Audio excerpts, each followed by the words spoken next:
बच्चों आज हम क्लास 7 एक्सरसाइज 6.2 का क्वेश्चन नंबर 1 करेंगे। ठीक है, इसमें कह रहा है find the value of unknown exterior angle x. Exterior angle x जो है उसकी हमें वैल्यू निकालनी है in the following diagrams, in diagrams में। ठीक है, तो सबसे पहले कोई भी क्वेश्चन करने का तरीका हमेशा पहले लिख लो गिवन क्या है क्वेश्चन में। क्वेश्चन में हमें गिवन है angle A equals to 50 degree and angle B is equal to 70 degree, और हमें क्या निकालना है, फाइंड आउट क्या करना है, वैल्यू ऑफ एक्स की वैल्यू फाइंड आउट करनी है। ठीक है, उसके बाद हम सॉल्यूशन करते हैं।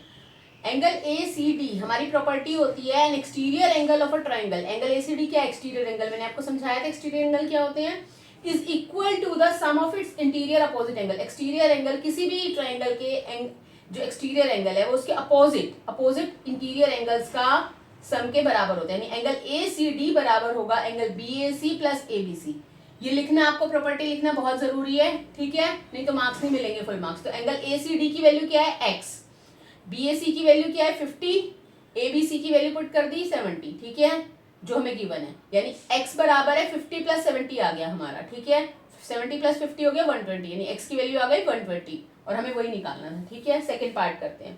सेकंड पार्ट में भी वही सेम है, डायग्राम दिया हुआ है, गिवन क्या है, नाम मैंने दिया, बुक में नाम नहीं थे। QPR कितने डिग्री का है, 65 डिग्री का।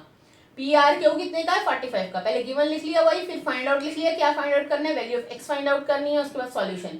सेम वही प्रॉपर्टी यूज होगी, an exterior angle of a triangle, exterior angle X is equal to the sum of its interior opposite angles. इसका नहीं, इंटीरियर अपोजिट, जो इसके अपोजिट है उन दोनों एंगल्स का सम के बराबर होता है। यानी SQR equals to QPR plus PRQ।